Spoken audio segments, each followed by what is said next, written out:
भाजप आमदाराच्या इशाऱ्याने महायुतीत मिठाचा खडा, श्रीगोंदेकरही नाराज। श्रीगोंदा नगरपालिकेची निवडणूक सध्या शेवटच्या टप्प्यात आली आहे। महायुती न झाल्याने येथे भाजप विरोधात शिवसेना शिंदे गटात थेट लढत होत आहे। माजी नगराध्यक्ष मनोहर पोटे हे शिवसेना शिंदे गटातून स्वतंत्र पॅनल करत निवडणूक लढवत आहेत। त्यांच्या विरोधात आमदार विक्रम पाचपुते यांच्या गटाची लढत होत आहे। या निवडणुकीच्या निमित्ताने सत्तेत असलेल्या उपमुख्यमंत्री एकनाथ शिंदे यांनी केलेल्या कामांचा उल्लेख पोटे यांनी केला होता। त्याच्यावर टीका करताना आमदार विक्रम पाचपुते यांचा तोल सुटला।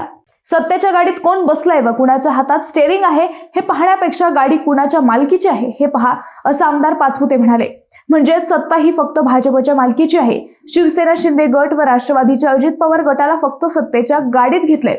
भाजपने ठरवलं तर शिवसेना व राष्ट्रवादीला कधीही उतरून दिलं जाऊ शकतं, असा त्यांच्या विधानाचा अर्थ लावला जात आहे। आमदार पाचपुते यांचं हेच विधान सध्या राज्यात चर्चेत आलंय।